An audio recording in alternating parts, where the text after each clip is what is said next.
still join us, but Okay. Good afternoon, everyone. I'm Angela Cavanaugh, the Executive Director of the New Jersey Chapter of CAI. And I'd like to welcome today all of our attendees and thank our ultimate partners, the Board of Directors, and the CAI team for today's program. Our Wednesday webinars will be, we'll have them through the end of the year. Next, in 2 weeks, our next one will be on May 19th, featuring Associate Community Management Corp with part 2 of the reserve study topic, working with your management company to implement your reserve study, and bill for property restoration, losses involving multiple units in multifamily communities. I'm now going to turn it over to Steve from our membership committee. Welcome, Steve. Hi, everybody. My name is Steve Roderick, and I'm a proud member of the CAI New Jersey Membership Committee. I just wanted to do a friendly reminder to ensure that your membership does not lapse. So if you're coming up on your renewal date, please renew so that you can take advantage of all the benefits that we have to offer. If your community or the community you manage is not yet a member of CAI New Jersey, reach out to Robin at CAI. Her email will be in the chat. You can directly email any board member updates, and we can make those adjustments and changes as boards change. And you can also add to your current roster. We have a lot of exciting things coming up for 2021, and here are some of the calendar. As Angela mentioned, our next Wednesday webinar will be on May 19th. And then also we have our LAC committee is hosting a legislative roundtable discussion on Thursday, May 13th at noon, updating our membership on the status of pending legislation. There's a lot of important things that are going on, so this is a discussion you probably don't want to miss. We have our PAC Top Golf event on May 20th at the Top Golf in Edison. There are a few days left, so please register before that's too late. Our welcome back party is on Wednesday, May 26th from 4 p.m. to 7 p.m. at the Asbury Beer Garden. But due to some capacity restrictions, event might be limited to only 2021 partners, exhibitors, and the first 100 homeowner or manager registrations. So make sure you guys register early. And one of my personal favorites, we have our golf outing on June 15th. So as we start to host in-person events, it's important that your membership is in good standing. Again, all these programs are more and more are being added to the calendar. So please be sure to register on the website at cainj.org. Thank you, guys. Thanks, Steve. Well, today joining us, we have from Hill Wallach, we have Ron Pearl and Susan Swaski speaking on COVID-related issues in the workplace pertaining to employees, management staff, and vendors.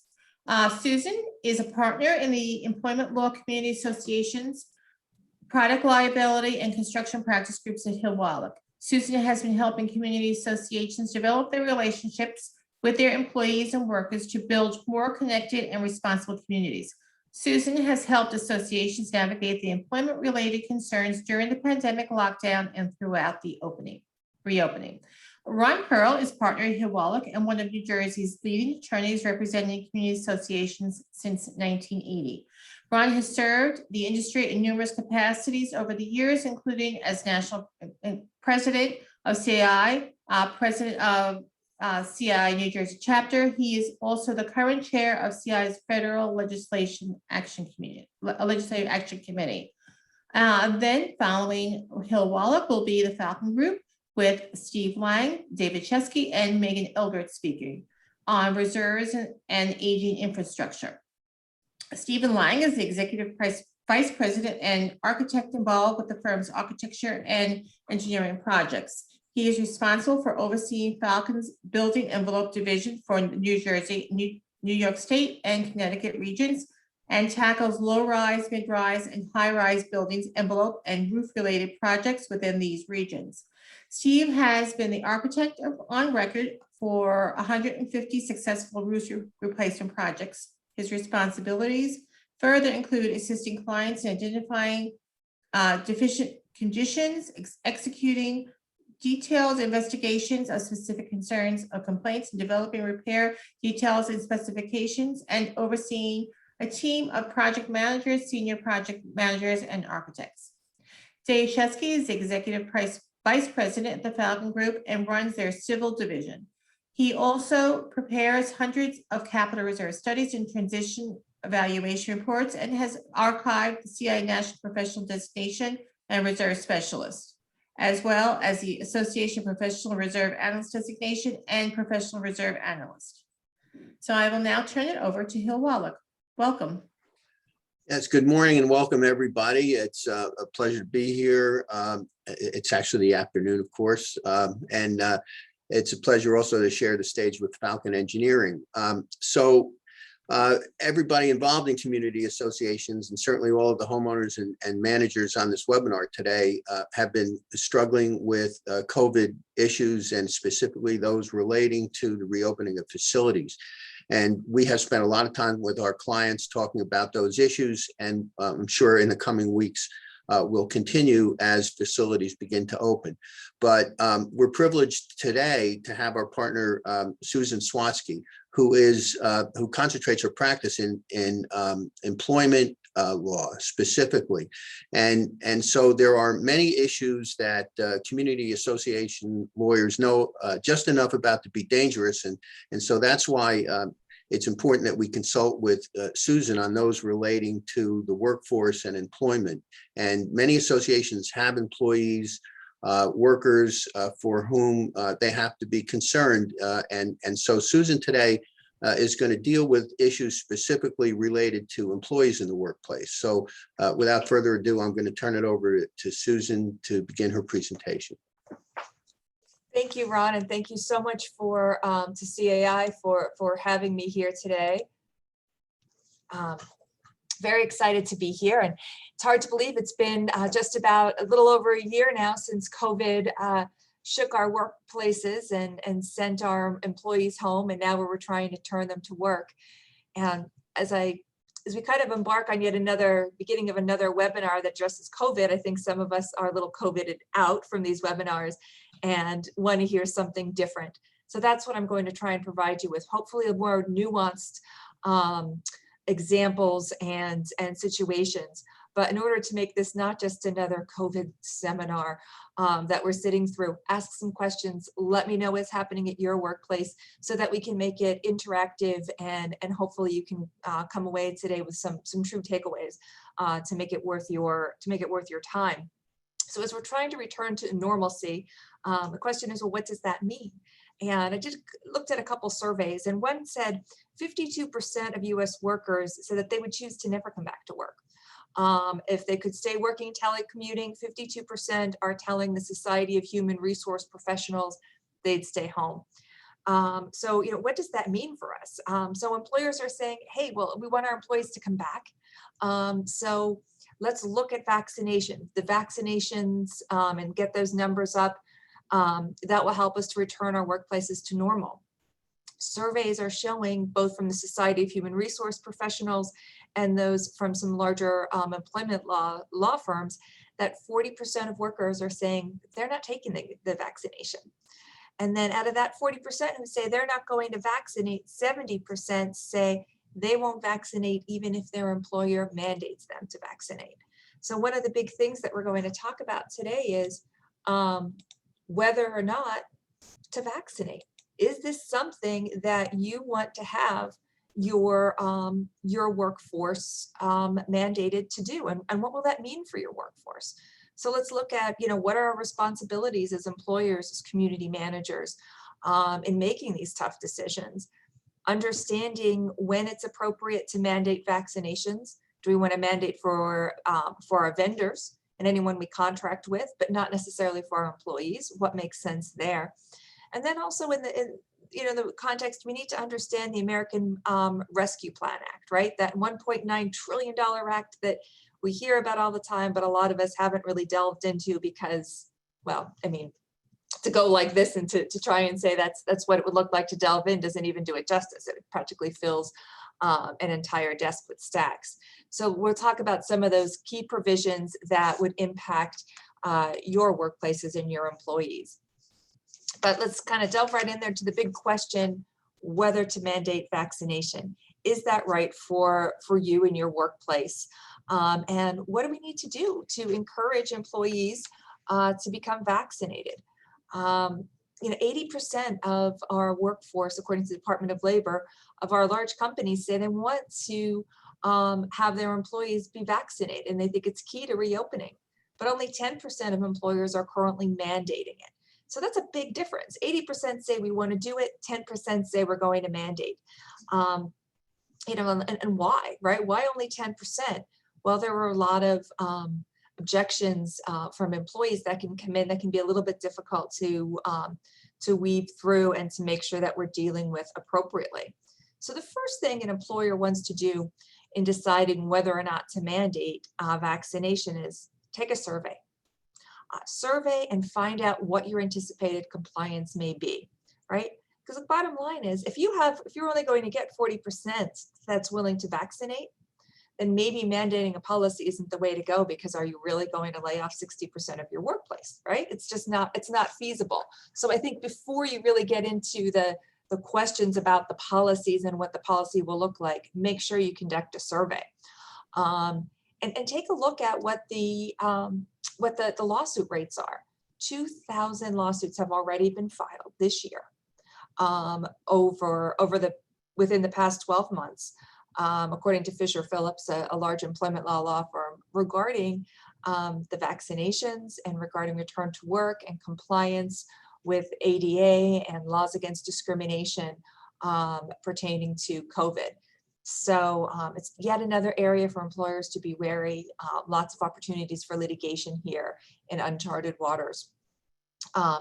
If you decide to vaccinate, you want to make sure that employees who require a reasonable accommodation for either a disability or religious observance are able to be exempted from that practice or exempted from the vaccination.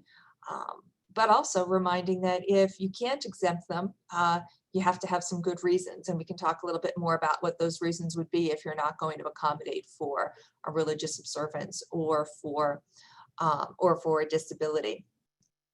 I have on the list here for considerations also philosophical objections, right? This is the person who doesn't have a religious objection, doesn't have a health-related reason, but just says, it's my right, it's my freedom as an American citizen, I'm not going to do it. And you, a private employer, can't make me. Well, yes, private employer in New Jersey, you can make them, right? I mean, there's no such thing as these philosophical objections are not currently being recognized in New Jersey. Out west, California, there's a lot of discussion about whether or not they should be in people's personal, people's rights. But right now in New Jersey, a philosophical objection, employers should know that's not going to carry the day. If you want to mandate, you can mandate. But when we look at accommodations under ADA and the law against discrimination, you want to engage in that interactive process. You want to ask the employee why they need the accommodation. You want to do that without asking specific questions about employees' health, because you don't want to get into the pre-screening of health questions. Once you start to pre-screen, that can tread into other areas which are not going to be fruitful for you. But engage in that back and forth dialogue about what accommodations may be needed. And also remember that key piece here is that the EEOC has given us some guidance in the past 2 months that says the vaccination itself is not a medical examination within the ADA. New Jersey has adopted that. Again, a vaccination is not a medical examination. Therefore, you're not limited by some of those medical examination types of restrictions that you would otherwise see in your employment practices. So keep all of those things in mind. I have unions on the bottom here. I don't think we have a situation where we have people who are a part of unions in our own workforces, but maybe perhaps with our vendors, some of our vendors might be union. So keep in mind, if you're objecting to an employee or to a vendor or someone who has represented by a union, you probably need to take a look at what their collective bargaining agreement is going to say before you're mandating a vaccine. You can always contract with an entity and say, hey, that's what the rule is here if you want to do business with us. But just to keep in mind that there are issues for collective bargaining agreements if there's a potential for who can be vaccinated. So before you put those restrictions on your vendors, you might want to think about what their own flexibility may be or limitations may be to comply with that type of a request. Mandating vaccinations, what do I need to do? always, always, always, it's all about the written policy, right? You want to make sure you have some key statements in there. Write it down. If you're going to mandate it, create a written policy, make sure it's equally and evenly applied. Requiring vaccinations, you can require someone who says that they have a disability or religious objection to be vaccinated, but only if you're able to show that the person is a direct threat to the workforce, right? So here are some things you need to think about if they're a direct threat.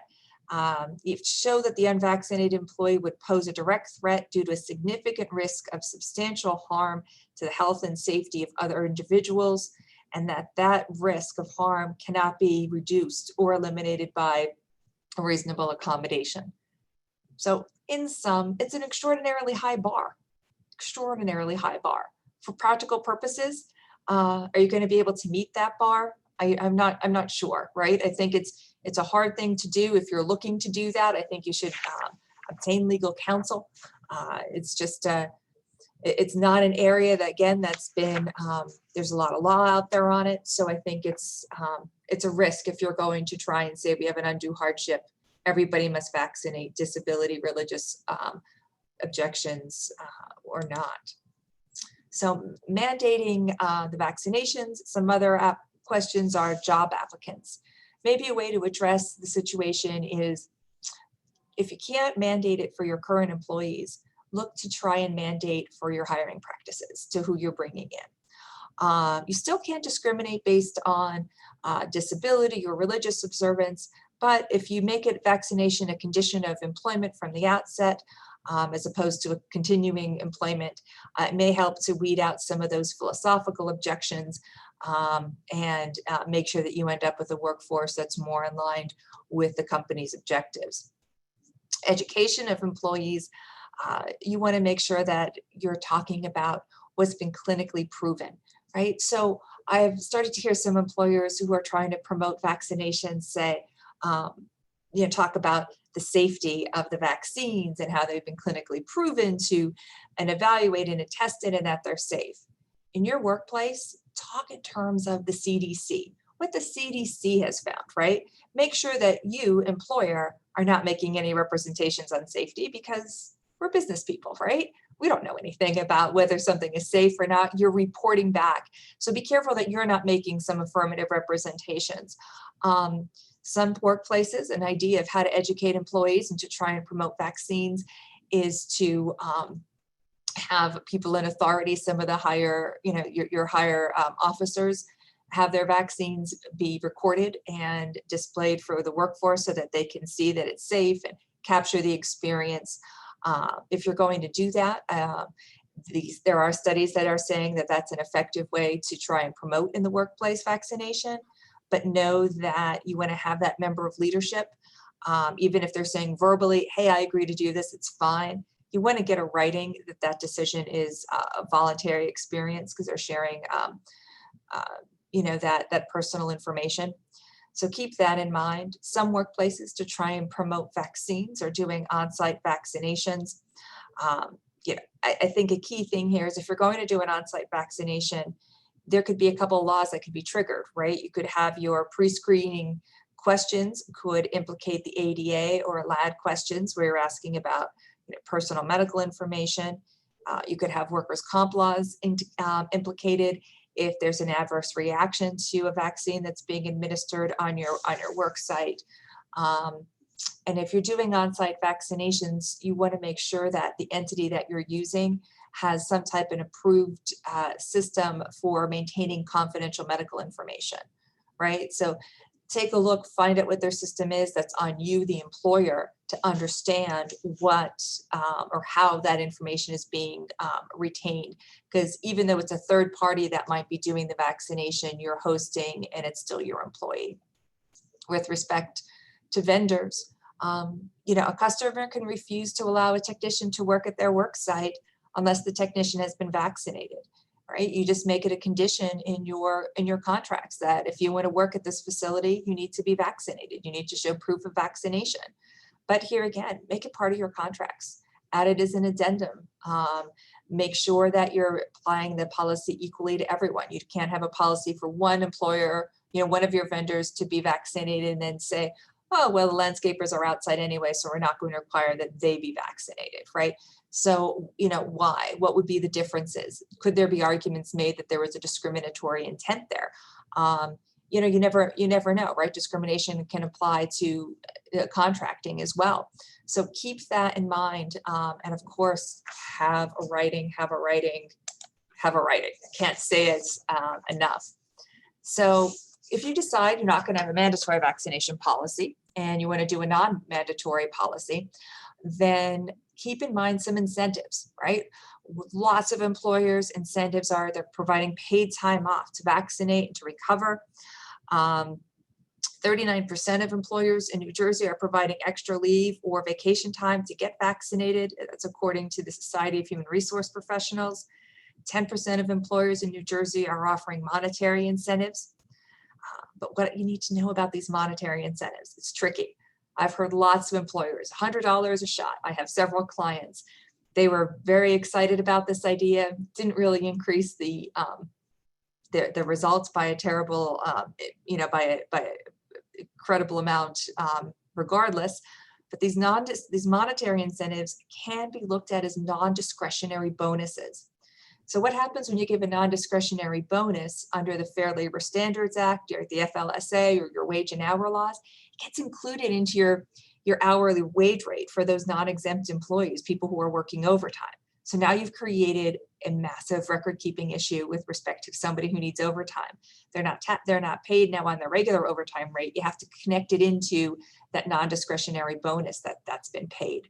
So it can create wage and hour issues down the line. You also want to make sure that you're, it's an additional payroll expense that can come up there. Also, when you're doing monetary incentives and these cash bonuses, is it creating a situation where it's no longer voluntary, that it starts to become coercive, right? At what point when you're offering, such benefits does it become coercive and changes that voluntary program into a de facto mandatory program? I can't emphasize it enough. Be very careful of that. Paid sick leave, I accidentally skipped over that. So in New Jersey, we have the Sick Leave Act since 2018. That's going to cover and provide sick leave to both get vaccinated for illness related to vaccination, quarantining, and testing. You can use that paid sick time for all of those things. But if the employee needs testing, quarantining, illness, all of those things may be happening, and the employee doesn't have accrued sick time left, then a New Jersey employer is not required to provide paid time off, right? This is different than in New York. There's been a lot in the news lately. New York provides paid vaccination leave up to 4 hours per injection. New Jersey's looking into this, but so far nothing yet. So, keep in mind that limitation on the paid sick time. So what if an employee resists returning to on-site work? Is that okay? Well, the answer is it depends on why the employee is afraid to return to work, right? Is it because of an existing health condition for the employee, in which case you look to your ADA law against discrimination issues that we talked about? Can they be accommodated? Do you have a leave policy, such as an FMLA equivalent, that the employee could use? What's the nature? But if an employee doesn't want to return to work because their child has an illness and they're afraid, a legitimate fear of infecting the child, well, our laws don't protect. It's not a legitimate basis under New Jersey law to say I can't return to work, not because of my own health, but because of the health of someone in my household, right? So keep that in mind. You have to understand what the basis is for not wanting to return to work. One of the things that you want to have is some type of a notice of eligibility or rights form in your workplace that you could hand to the employee to say, okay, if you want to take a leave, what type of, here's the form that tells you what our rights are as an employee of this workforce. FMLA has a great form that you could find in the DOL website. To be eligible for FMLA, you have to have over 50 employees. I think most of you probably have fewer than that, but still have comparable types of leave policies. So you can still use their form, just adapt it to your workplace. But you want to be in a position where you're handing that type of eligibility and rights form to someone who's telling you they're resisting to return to work, so that you have some documentation as to what their rationale is or their basis for that refusal. And then finally, the American Rescue Plan Act, right? 1.9 trillion in relief funds.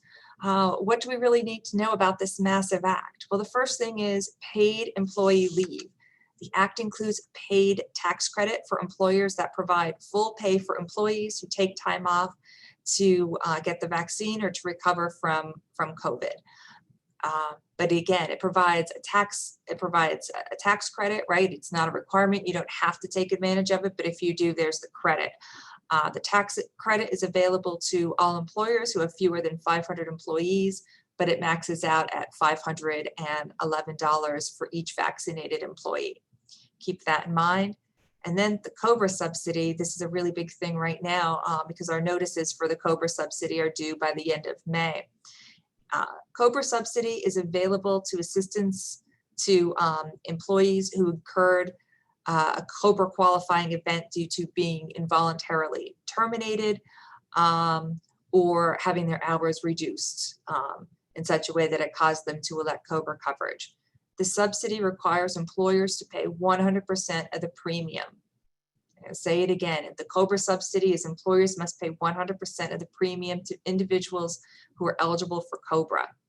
So employers are entitled to reimbursement on a dollar-for-dollar tax basis through a refundable payroll tax, which is paid, which is against the Medicare taxes.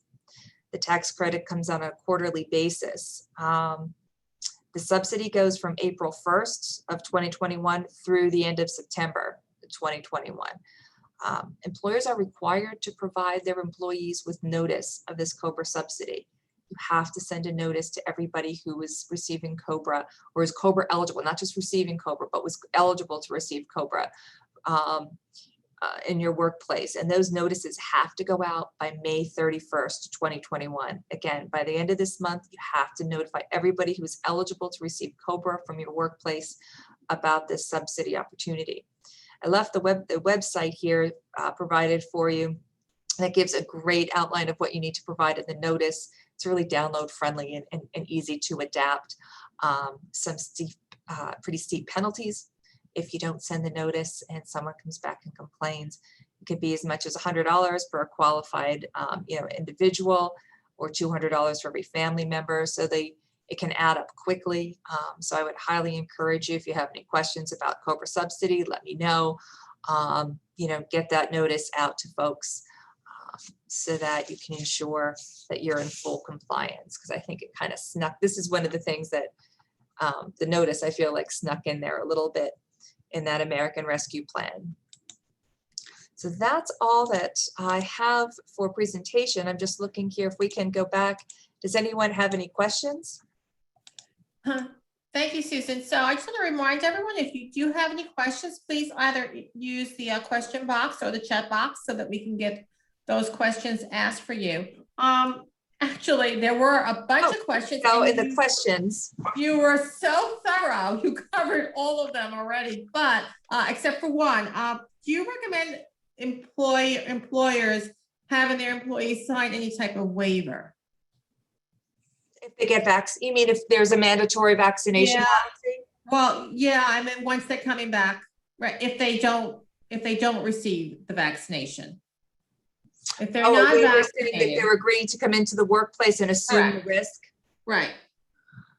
An employer could do that, to say you're willing to come into the workplace and assume the risk. I think a waiver, it can't hurt, but I will tell you this: in the end of the day, if push came to shove, is a waiver going to be enforceable? I would question that. There's not much out there yet on these waivers. A year ago, we all said, such waivers weren't worth the paper they were written on. Now we sign a waiver for everything. I sign one every day for my kids to go to school, to play sports. I sign 3 waivers every day, right? So we sign them constantly. Are we, are the courts really not going to back them up? So I think it's a good idea to sign a waiver, but employers should know it is not a catch-all. It is not necessarily going to protect you. It is one step.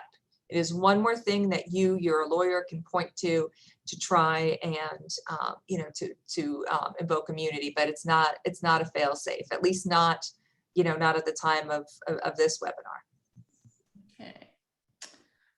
There's one more question, trying to make sense of it. So, what if the board and association is requiring everyone to get vaccinated, but however, the on-site manager who is employed by the management company is not? Mhm. So that can, the board's going to be able to do that, but the board has the contract with the on-site management company, right?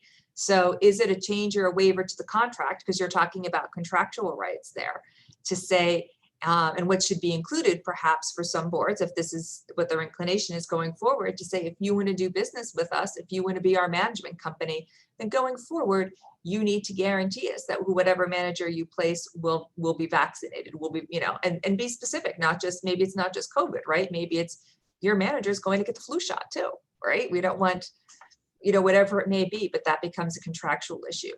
You want to be careful here also. You want to watch this joint employer arguments, which kind of goes a bit afield from where we are, but management companies and boards look at this like separate entities. Be sure to treat it like separate entities and treat it like a contractual issue. Because when you start saying, well, they're here every day and we control them, and why isn't our board controlling what this manager is doing? You're blurring that line of joint employer, and that's not positive in these contexts. So watch that, because it starts to implicate other things that can be used down the line. Does that help, Angela? Yep, definitely. Anything else to add before we move on to our next speaker? And I'll type some answers, I guess, to the Q&A here.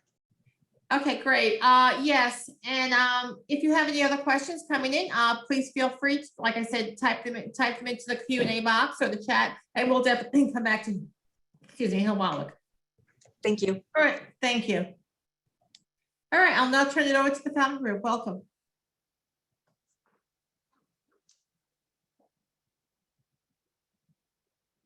Thanks, Megan. You're welcome. Dave, if you want to start off. Yep, glad to be here.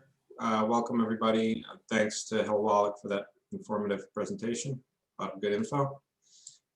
So Steve and I are going to talk about capital reserves. I'm going to just do a brief rundown of the purpose of the capital reserve study and generally how it works and the like. And then Steve's going to get into aging infrastructure and how the aging infrastructure affects capital reserve planning. So we'll get into it.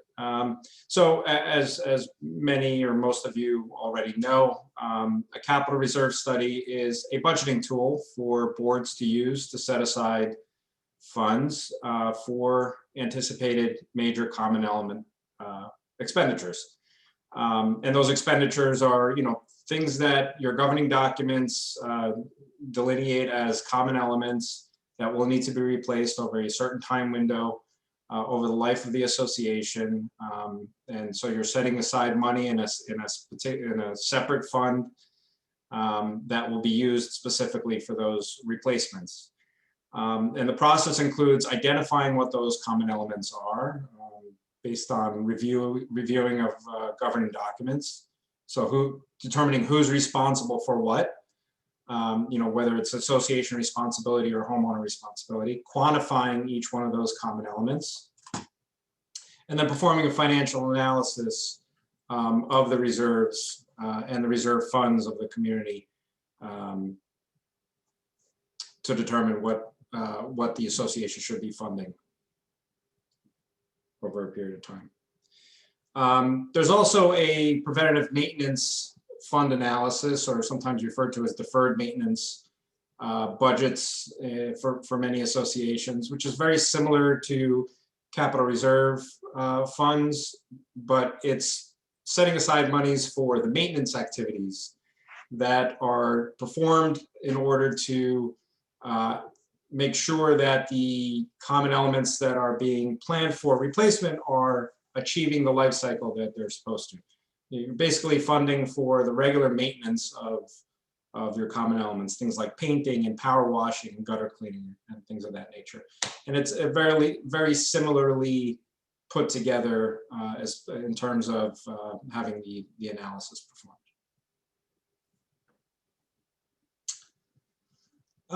So the purpose of having both of these analyses performed is to offer recommendations as to the amount of money that the association should be funding on an annual basis for the replacement or maintenance of your common elements.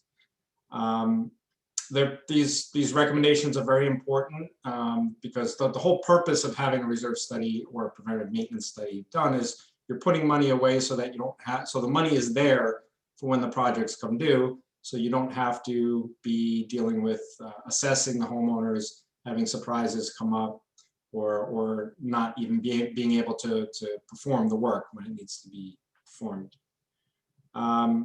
The analyses should take into account site-specific existing conditions. It's very important that when these reports are prepared, that they include site inspections of the components to determine not only the condition, but what factors are going to affect the cost to replace that component. Not everything costs the same, depends on access, the material that's being used. There's a variety of factors that will play into the cost. And having realistic replacement costs in the study really depends on having a thorough site inspection done.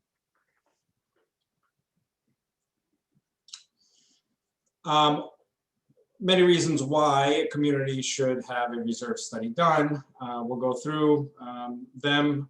First, it meets legal, fiduciary, and professional requirements.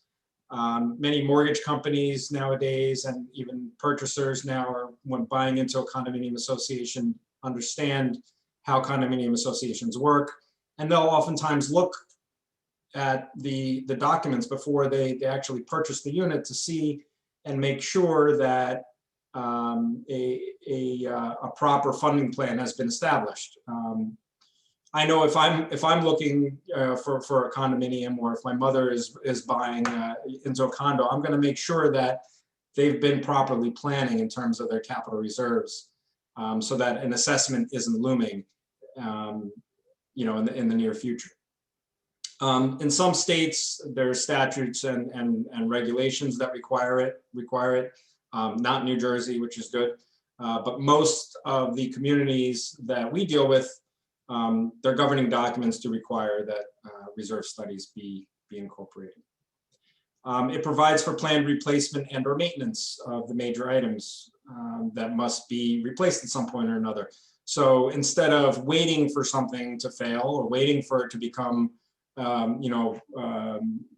deteriorated or in a state of disrepair, you've now have a plan for that replacement, and we'll be proactive about that replacement because the monies are there and there's no reason why it should be waited upon to be replaced. It minimizes the need for special assessments. Again, the whole purpose of having this is to avoid that potential assessment for the community. There's many folks that are on fixed incomes or have limited resources. Nobody wants to have a surprise amount of money that needs to be charged to replace their roofs or siding. It's much better to have that planned for. Replacement fund enhances resale values. I always like to tie capital reserve, a very good, healthy capital reserve to resale value of a home. If there is a plan in place and the major components are being replaced on a timely basis and things are not being left in a state of disrepair, if a 20, 30-year-old community has new roofs and new roads, that's going to attract buyers and you'll be able to get more value for your unit if you're selling. So it is entirely, I believe, related to resale values. Generally accepted accounting standards require that proper attention be paid to the replacement fund. And it benefits the manager because you have a plan and the money is there. It's much easier for the manager to deal with actually seeing the project through, not having to deal with angry homeowners because of construction or items that have deteriorated.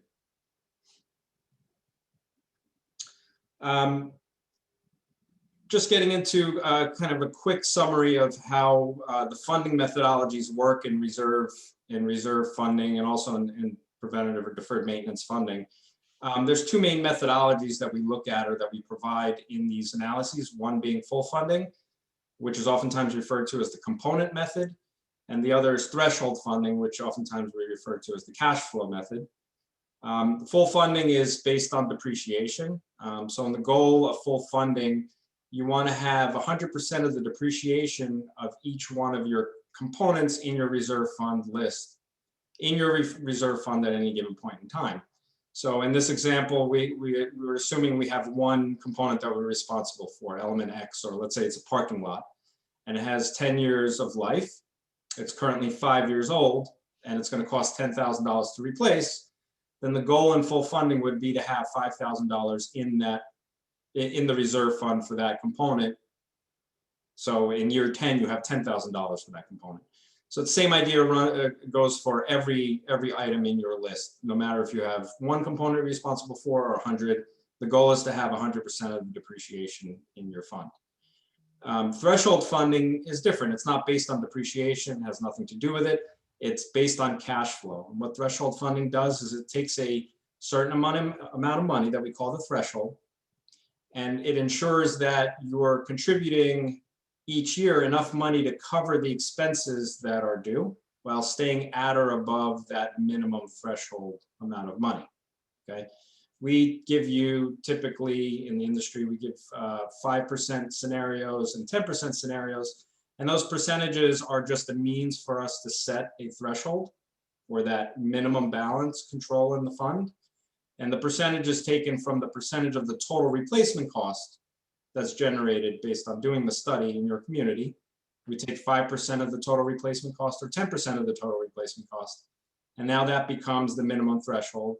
And the annual contributions are calculated such that, again, expenditures that are scheduled in each year are covered, and you're always staying at or above that minimum threshold amount of money.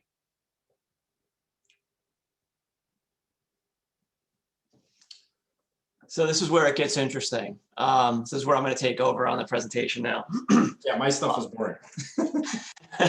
And this is kind of interesting too, because a lot of times this is where I may be getting involved with a community when you're ready for a capital improvement project. You start getting a plan in place, start doing an evaluation, and then you get bids back, something like that. And then you see that the reserve funding doesn't match the actual cost of the project. So it's a potential nightmare.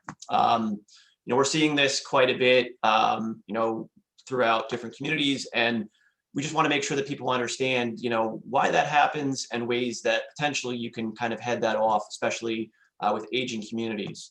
So whether you're doing a roadway project, sidewalks, roofs, there's other things that can come up, other factors that could come into play that could either, have issues with the reserve study itself, or they can be underlying conditions that may impact the overall costs. And we all, as a group, I think everybody wants to avoid special assessments. It's not anything that, as an engineer and architect, we like to see. We don't like getting into meetings where board members are unhappy. That creates unhappy communities, unhappy boards and management companies. So, again, this is some of the things that we just want to touch base on just to make everybody aware, some of the limitations on the reserve and ways that we can potentially work around it so we can avoid problems. So how do we get here? A lot of times it can be that we're relying on inaccurate information.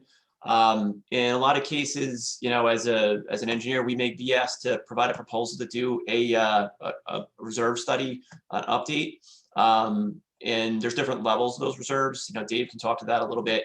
But basically, if you're being asked to update a prior reserve study that was prepared, you're typically going to be carrying over the existing quantities in that reserve, and you're going to be assigning new costs to it. So if there was inaccuracies in those quantities, that can create some problems. I'm going to get into these in a little bit more detail on the next couple slides. There could be problems with the cost. The actual cost that you're assigning in that reserve may not align with the actual cost of the project and what it needs to be. There can be problems with the anticipated useful life. So if you wind up having to perform a project sooner than you expected, that's going to create a funding issue as well. So again, just maybe you don't have all the information, it's incomplete, the cost in the reserve doesn't consider all the additional costs that could come into a project. These are all things that, again, can impact why the cost is on the project is underfunded. Again, relying on old information, or the association has a different goal in mind and it didn't line up with what was in the reserve study. So we're going to talk a little bit about the quantities. Again, as I was touching on, a lot of times the reserves as they're being updated are going to rely on the old quantities that were prepared on one of the first initial studies. One of the things that you don't want to do is take that initial study that's prepared by the developer and then carry that over. In some cases that does happen, and those quantities may not be accurate, they may be artificially low. So as you're coming through that transition process, you really want to make sure that the engineer that you're engaging does a new full reserve study, redoes all the quantities, and gets it updated. I've seen instances in the past where there's been an old reserve study. It was relying on the one from the developer. It was a project development that was phased over a number of years, and they never updated the quantities as the phases continued to get built out.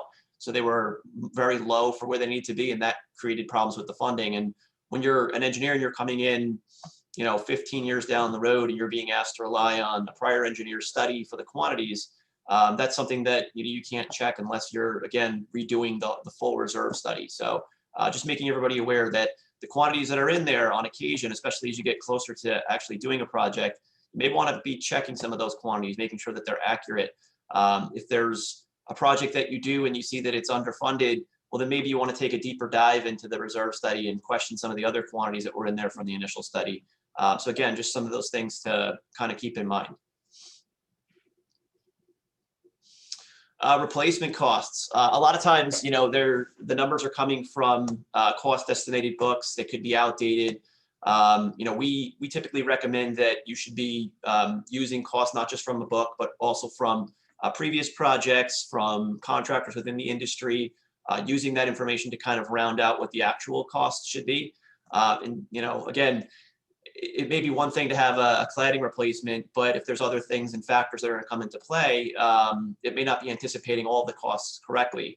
So that's something that, again, you want to make sure that your engineer is really looking at, and that they're taking a deeper dive and analysis into the existing site conditions, the size and scale and scope of the project. If there's going to be staging and scaffolding required, sometimes things like that don't really get anticipated correctly. It's a prime example is a siding replacement project on a townhome is going to be significantly less than a community that's, a 5 or 6 story building that's going to require swing stage or scaffolding. Those are additional costs that have to get factored into that. So you want to make sure that those costs are being incorporated into it. That's something, again, that sometimes doesn't always get accounted for in reserve studies that are prepared by other people, not us. Dave Chesky does a good job with all that stuff, of course. The actual age of the component versus the anticipated. A lot of times industry standards are using guidebooks that are going to predict the useful life of components. As we all know, things don't always age as we expect. So it's important that you're doing site-specific studies, that you're doing site walks, looking at the age of the components. A prime example is communities that are along the shoreline or along the coast. That salt air that's there can have a much greater toll on our building components. Light fixtures are going to have to be replaced more frequently. The siding and other areas are just having that moisture there. Can take an impact on them. They can deteriorate a lot faster. Same thing with equipment.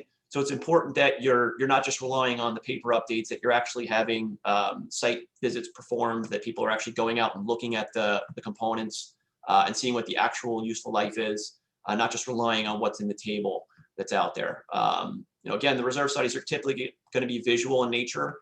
You're not going to see concealed components. So In some cases, you may not be able to determine the age of a component or the actual age of it. So if it's behind a wall, if you have risers in a high-rise building, for example, or electrical systems that are concealed, fire sprinkler piping, you may not be able to see those things. And that can create some significant surprises if those things start to age faster. You're not going to be able to pick up on those things in a typical reserve study that's doing a visual walkthrough. That would require a much greater analysis where you'd have to do some invasive studies or open up the pipes and kind of look inside the wall system to see what's going on there. Typically, there could be telling signs for something like that. If you start to see pipe failures, if you start to see issues, that may be something that's going to prompt that there's a problem there. And that's when you may want to decide to do a deeper dive into that and do some invasive inspections for things that are concealed within the walls. But again, there's some limitations on what a typical reserve study can do based upon the visual inspection that it's going to include. Inflation and cost increases. Again, this is another one. A lot of times you'll see that people haven't updated their reserve study. It's 10 years since the last reserve study was updated and prepared. Those costs aren't going to be matching what the current costs are.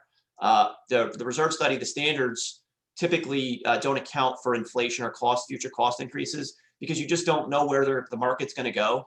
There's no way to just apply a certain percentage across the board to every cost. The cost of pavement is going to vary from roofing, from siding, and so on and so forth. So the way that the standards were set up is that the reserve is supposed to be updated somewhat regularly, every 3 to 5 years, so that you can account for those cost increases, those changes. Again, this can result in some issues if people aren't updating the reserve study regularly. And then also if you have changes in the market. For example, we're right now having to deal with some cost increases, initially from trucking shortages. And then obviously now with COVID, the price of materials are a little bit all over the place and it impacts everything a little bit differently. As Dave and I were talking about earlier today, the cost of paving, for example, hasn't been impacted that much. However, the cost of roofing materials, the cost of plywood, the cost of wood due to COVID and manufacturing issues and supply and demand problems that we're having, those costs are increasing tremendously. So, if you have those projects coming up and your reserve study is a few years old, 2-3 years old, it may not be accurately updated with current costs right now because of these significant changes that we have in the market. So those are things that you kind of need to take into account. So if you have different things going on within the marketplace, if you start to hear that cost of materials are going up, that may be an indicator that you want to get the reserve study updated a little bit more frequently than that 3 to 5 year time frame.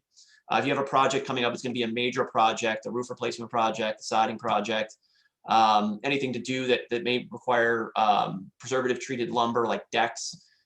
You may want to get your reserves updated sooner than later to account for some of those cost increases. In some cases, they may come back down, especially with some of the preservative treated lumber and plywood, but we just don't know when. So a lot of it's going to depend on the timing of your project. But again, these are factors that you need to take into consideration. And it's important that if anybody, listening in here, if one piece of advice I can give you is that make sure that those reserves are getting updated more frequently. And as your community is getting older, I would recommend going closer to a 3-year cycle as opposed to a 5-year. When you have projects that are coming up and going to be due more frequently, that's definitely, I would err on the conservative side and have them updated more frequently. Underlying conditions, scope creep, that issue with change order. There could be a deficiency that was from the original construction that gets revealed during a project. There could be other scopes of work that need to get added to the project. A lot of times on roofing projects, we see that the ventilation is deficient, and that causes the roofing system to have an accelerated aging process, and the roof needs to be placed sooner. Well, you're going to have to correct those deficiencies as part of that roofing project, and the money may not be there in the reserve study to replace the stop ventilations or do different ancillary scopes of work. So those are things that can pop up. It's important that as you're getting close to doing a project, you want to have a more detailed evaluation performed. You can pick up on if those ancillary scopes of work, if the deficiencies need to be addressed during the project. I would recommend thinking about, again, doing that a little bit further out. A lot of times we won't get asked to come out and do a more detailed evaluation until the project is ready to begin. You're in that, year away from that project starting, and that gives you very little time to pick up on any cost adjustments. So if you have a project coming up and you're, 3 years out, that may be the time, 3 to 5 years out, maybe a time that you want to have that evaluation performed. You can identify if there's going to be any additional scopes of work that need to be added to that project. That way you can factor it into your pricing a lot sooner than later. Gives you more of a buffer to adjust it so that you can potentially avoid special assessments and other things. Again, the next thing is the reserve funding is not in alignment with the association's goals. This is a basic, thing where you're going to have somebody's going to do a clubhouse or a lobby renovation. You may have an average cost for what that is, but if the community that you're in has much higher standards, they want to go with much more expensive finishes, that can have a significant impact on the cost. They have much more grand vision of what they want to do with that community. That can, impact the costs quite a bit. Cladding replacement projects, I'll see that a lot. The reserve may be putting money aside for vinyl siding, and the board wants to consider something else. They want to upgrade. They want to go with a fiber cement. They want to go with a PVC. The money may not be there, and if you're waiting up until the point of the project that you're going to try to make those changes or make those upgrades, it's not going to give you enough time to get the money in place to actually go forward with it. So, looking at that, seeing if there's other things that you're going to want to do. HVAC equipment, again, is typically a like for like replacement.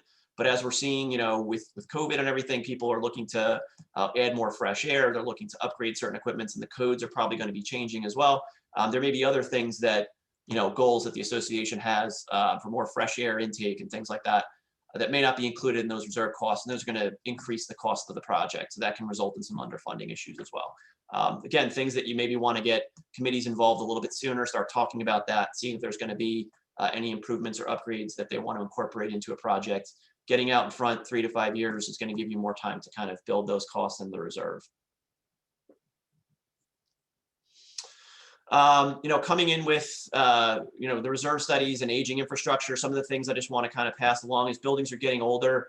You're going to see that site elements are reaching their useful life a lot more frequently. There's going to be a lot more projects that are going to have to take place. A lot of components are going to have useful lives between, somewhere in 20, 30, 40, 50 years. Because there's a cyclical nature of some of this work, you may start to see that there's a lot of projects that are going to be coming up when a community is between 30 and 50 years. For example, if you have the projects that have a 20-year life cycle, they're going to be coming up and having to be redone again in year 40. So in that 30 to 50 year range, it's going to be a lot of extra projects that are going to occur in those areas. And so again, if you're going to be having projects, you don't want to have a bust on your numbers within that window. So as communities are getting into that 30 to 50 year range, you want to have more detailed evaluations. You want to do a detailed dive, look for any other ancillary costs that can come up, because that's when your funding is going to be more tighter with more projects in a shorter window. Again, just kind of running a little short on time, just going to sort of wrap it up. But basically, again, if you're going to have those underlying deficiencies, when you're getting into that time frame, when you're getting into that window, that's when you want to look at, hey, let's get those evaluations done, further out in advance. You're going to pay to have that done anyway. It's just going to be closer when the project comes. So just move that up, get the evaluation done sooner. Think about checking the quantities as you're getting closer. And if you have a really, really big project coming up, again, looking at that 3 to 5 years out, it's not a bad idea to just say, hey, we've got a big paving project coming up. Maybe you guys could recheck some of these quantities. Maybe we don't want to have a full reserve study done. Maybe there's a couple of things that we want to have checked. But as you're getting into those areas where those projects are coming due, getting out in front of it, being a little bit more prepared. Don't just do the baseline. Every community that you work with, they just want to pay the minimal amount for the reserve studies. Think about some of the enhancements. Think about some of the higher level studies that can be done. These are going to help you guys identify potential issues that may come up to make sure that you have the money properly funded for when that project arises. And again, that's just basically continuing that same thought. If there's going to be upgrades, think about those, get them built in the reserve. A word of advice for newer communities as well. The sooner that you can identify these issues, the better off the community is going to be. So don't just think that this is about just older communities. Looking at it, see if there's a problem that's there. Double checking some of the numbers. It's a minor cost, but it can save a lot of huge headaches down the road. Again, communities that are properly funded, jobs go really smooth. We love it when that's the case. The managers love it, boards love it, everybody loves it. So we want to try to avoid that. So again, hopefully everybody kind of did some good tips from what we're talking about today, and potentially we can avoid some headaches down the road. Well, thank you.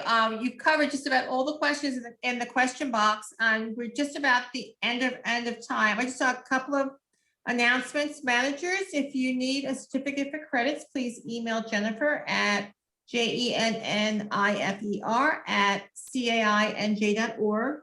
We will be sharing our speakers' contact info, so if anyone thinks of any other questions, please feel free to email our speakers. And this presentation will be available on our website shortly. Thank you, everyone, for joining us today, and have a good rest of your day. Thank you. Thank you. All right, Bye-bye. thank you.